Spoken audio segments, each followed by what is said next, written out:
Friends, Brian here for Yes You Can Play Guitar, and I'm just getting caught up with some of the reading your comments.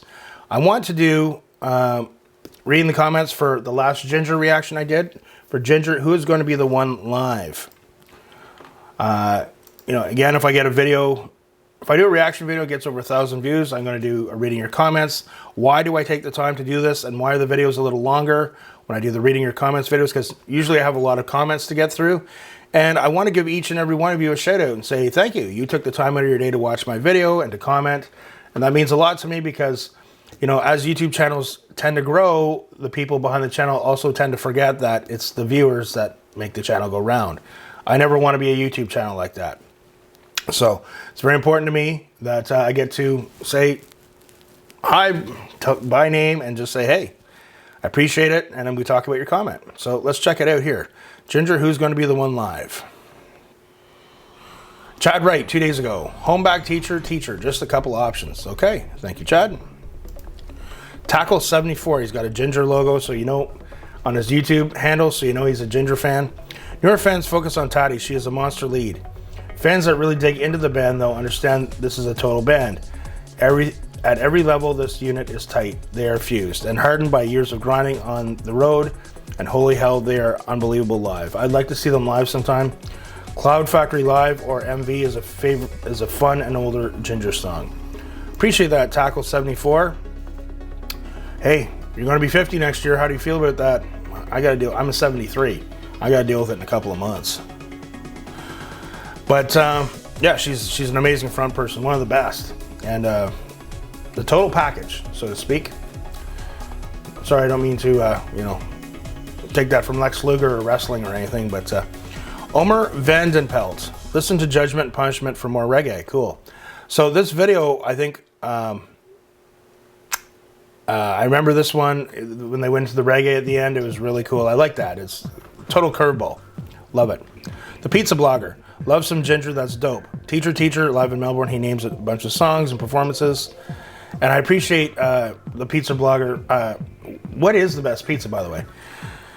I appreciate when people take the time and listen to songs for me. It helps me out to get good quality videos, because we know that, when I reacted to the Jinjer song from Alcatraz, there was audio issues and stuff, and so it had nothing to do with the band.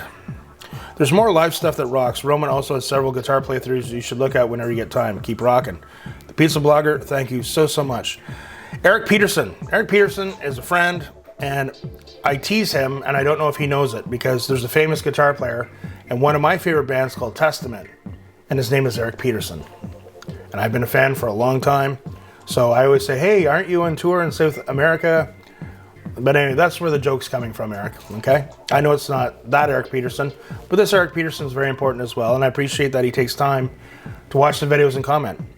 I love the part near the end where she's all, don't step aside. Those low gutturals are so sick, and that rhythm is just killer, adding the extra fifth beat onto alternating measures. So it extends the phrase 4-4, 5-4, 4-4, 5-4.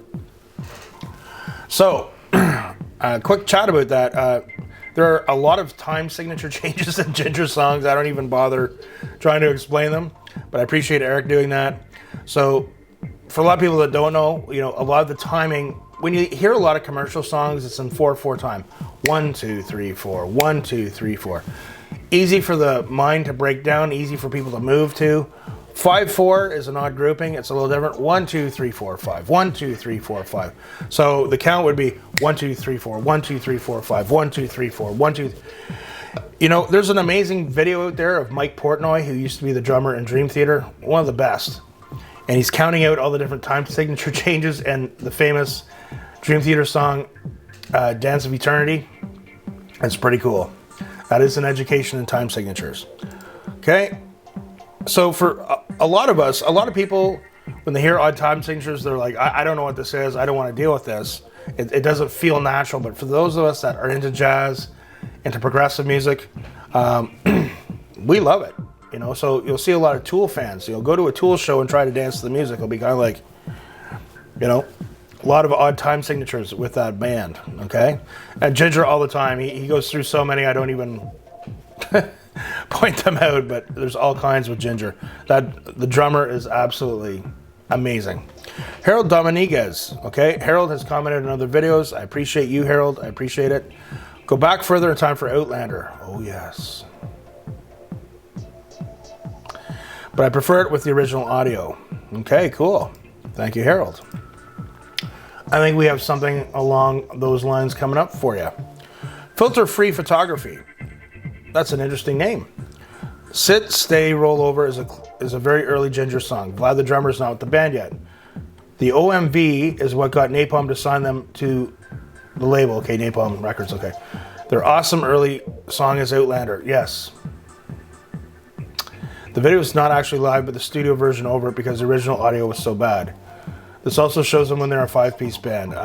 Yeah, I actually did a very recent reaction that I have not edited yet, but it will be up on YouTube soon. It did seem extremely sounding good and extremely tight. I was a little suspicious of that. I kind of just assumed that's what was going on in the video, but it was quite good. It was amazing. Angelica Huber. I have a good friend named Greg Huber. I actually played in a band with him years ago. He plays drums. I wonder if they're related, but I don't think he had a sister. Definitely check out Jinjer's older track, Outlander. Okay.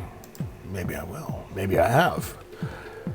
Chris O. Now, Chris is a public subscriber. He subscribed 2 weeks ago to the channel. Thank you, Chris. I agree. Roman guitar, Eugene bass, and Vlad drums are all awesome, too.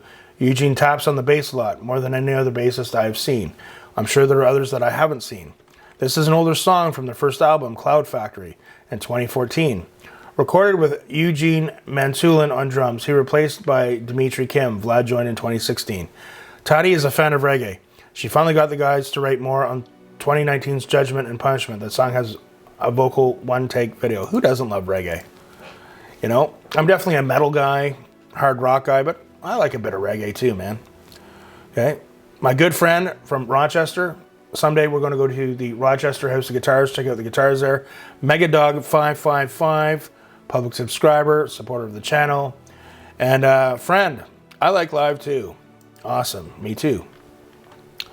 Mr. Mad Hatter, I love Jinjer. Reply, so do I.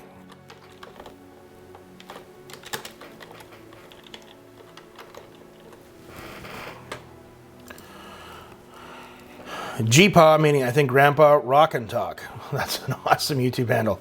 I agree that the players in this band sometimes get overlooked because of Toddy. I also agree that they are top tier beasts. You should check out Cloud Factory, Official Live, and Home Back. You won't be disappointed. Thank you so much, sir. Appreciate it.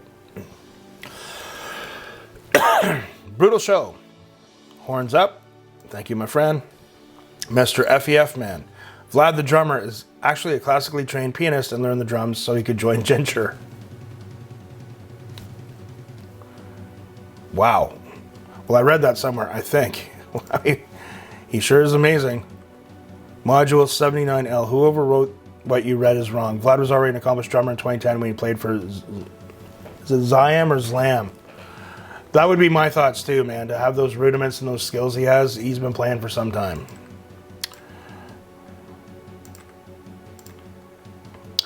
Zach Coma. Roman is actually playing his 6505. I happen to like, now I'm not sponsored by any company, but I had a PV6505 Plus rig back in the day. I sold to a student. His band's actually doing really well. They've opened up for Epica. They have some albums out. They just did release a new album and have a video called World on Fire. His name is Chris. He bought my guitar rig many years ago. And his band is called Sovereign Council. They are from Canada. If you go to their website and check them out, say, Brian from Yes You Can Play Guitar sent me. But you guys would probably like them. They're a female-fronted, really heavy band. On a 2x12 cabinet parked right in front of that Mesa Dual rack half stack. It's hard to see because the Mesa is twice as tall, but it's there. In Europe, he usually tours with that setup. I've seen them live in the US twice. First time he was playing a 50-watt 5153.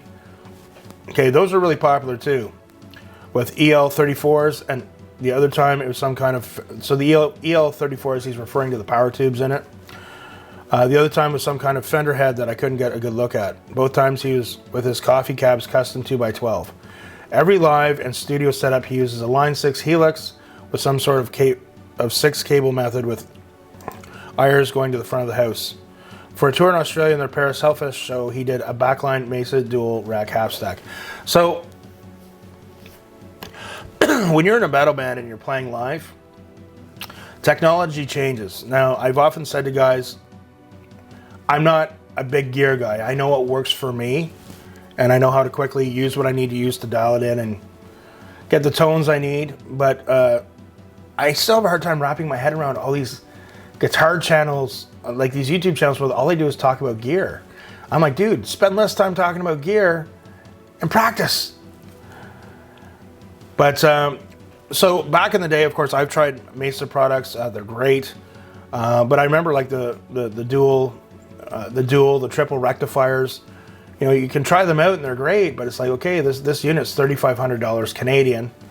And if I go out on tour, I need a backup, so you kind of almost need two heads. So you're not just spending $3,500, now you're spending $7,000. Is that my math correct? So, you know, I'm sure Jinjer are making a living from music, but they're probably not as rich as you guys think with all the expenses and everything. Like, you know, if they're with a record label, all the stuff that goes into being in one of those, being in a band. And, you know, on my Reaction Patreon community, I'm doing a bit of a deep Nightwish deep dive, and I'm watching Learn the Setlist in 48 Hours. Now, Nightwish is a huge band, but you see like all the production they have, all the staff and everything. So I'm kind of pointing out to people like, you know, they're making a good living, but at the same time, they have a lot of expenses. So sometimes people don't know that. But anyway, what I'm saying is when you get playing live, you know, having some of those crazy expensive setups, like, I don't know. I was always a PV 6505 guy. I really like the PV tones. I know my friend Rob Arnold from Camara. He's a big 6505 guy himself. Great tones, just more affordable. So if you need to buy two heads, it's like, okay. But anyway, that's just me. But I've experimented with different stuff, but I keep it really simple with gear. This particular song was written and recorded on the Cloud Factory album when they had two guitarists. Originally was written in drop C, but Roman combined both parts into one and moved it to drop A. Wow. After losing one guitarist, they started writing everything in drop A. When I saw them the first time in 2019, they played half their set in drop C for the older stuff, and the other half in drop A after an instrument change for the newer songs. Even though this is an older song, they still played it in drop A with the newer songs like they did in this vid. So Zach Comey, you can tell he's actually a guitar player. And when I listen to Jinjer, I'm like, you know, I haven't grabbed a guitar and tuned to them yet, but I knew they used really odd tuning. So I really appreciate that, Zach. Thank you for letting me know that. Jim Morris. Now, Jim has commented on other videos. I made the joke that when I think of the name Jim Morris, I think of that famous movie, The Rookie, with Dennis Quaid, about the relief pitcher for the Texas Rangers. He became a pro at 36. It was an interesting story, but his name was Jim Morris. Anyway, they have many great OMVs, but before those, I would stick with more live, and Melbourne has Sit, Stay, Rollover, or Retrospection. Also, Judgment and Punishment, all from their Australia tour right before the pandemic. Okay, thank you, Jim. My good buddy, Mr. Al Rosen. You know, funny story about Al. Al was from the same area I was in, which is the Ottawa metropolitan area. It's the area where I grew up. I'm not quite there anymore. I'm a little bit more out in the boonies. I just like that. I avoid people. I'm just weird that way. But I remember hearing Al's name and seeing him on like the local musician posts and stuff. But someday we'll get together for some chicken wings. But I have heard good things about Al as a musician, from what I can remember. But they all make it look so easy, don't they? Crazy good. Absolutely, Al. They are awesome. Whistler for You. Okay, I learned of Whistler for You. We did a Prince deep dive, and we're still doing it on Patreon and on my channel. But Whistler for You would comment a lot on the Prince reaction videos I do, and he also comments on the metal videos I do, which is fantastic. They play at a festival this summer in my country. Too bad I'm in Bali at the time. That's pretty cool, though. Indonesia. Pensée de Seb subscribed a month ago. Thank you. Hello, I like your react because with your background, you really add value when you comment. So do I respond in French or English? Okay, I'll respond in English.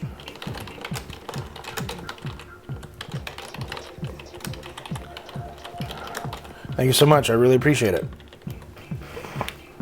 Coder for Liberty. Coder for Liberty is a good dude. Comments on a lot of videos, and I really appreciate it. Always learn something from Coder for Liberty. I love Roman's tone in this video in particular. There are plenty of fans of older Jinjer when they had two guitar players, but this is an example of how Roman can fill out the arrangement, but also just not sound like one guitar so much. This song was written when they had two guitars, but it's unique, and the way that they play it now is much thicker and mature than the album version. Other songs on that album were already pretty full and fleshed out. It's one thing to lose a guitar player and the remaining one has the chops to still make the song sound good. When they go on to write new songs and keep making one guitar work, just as well, that is some talent. I totally agree. As a guitar player, I completely agree with that. JF Fisher, publicly subscribed 2 months. He replies, I think they recomposed it, possibly after Vlad joined, to work with just Roman and Eugene, and I think Vlad helped fill out the sound. The other thing I don't know we haven't talked about is when you have complicated riffs like that, if the two guitar players just aren't matching or they're not really tight with each other, it can be a mess. It can be a mess. So that's another thing. You know, maybe it's just not worth the headache of auditioning and trying to get another guitar player up to speed, because playing that music, they would have to be incredibly tight. So I did a reaction to Outlander. It's not posted on YouTube yet, but it just seemed that they were almost too tight for live when I was watching it. So now it doesn't surprise me when people say, well, it was an old concert and they did the studio version over that. It still looked amazing. They were really in sync with the song, but they were too tight for live. It was too impeccable, really. Robert Smith, my good friend Robert Smith, I joke about him having been in The Cure. Just Jinjer doing Jinjer things. No rules apply when they write songs. Awesome reaction as always. Thank you. I really appreciate the support, Robert. And we have Stu the Moose. Love that name. Love the look on your face when they go into that last section. Just Jinjer doing Jinjer things. You guys say that a lot, so I guess that's a Jinjer thing. Oh, it was really cool. All of a sudden they go into this reggae bit. It was just awesome. Daniel Beck. Daniel subscribed to my channel 2 months ago.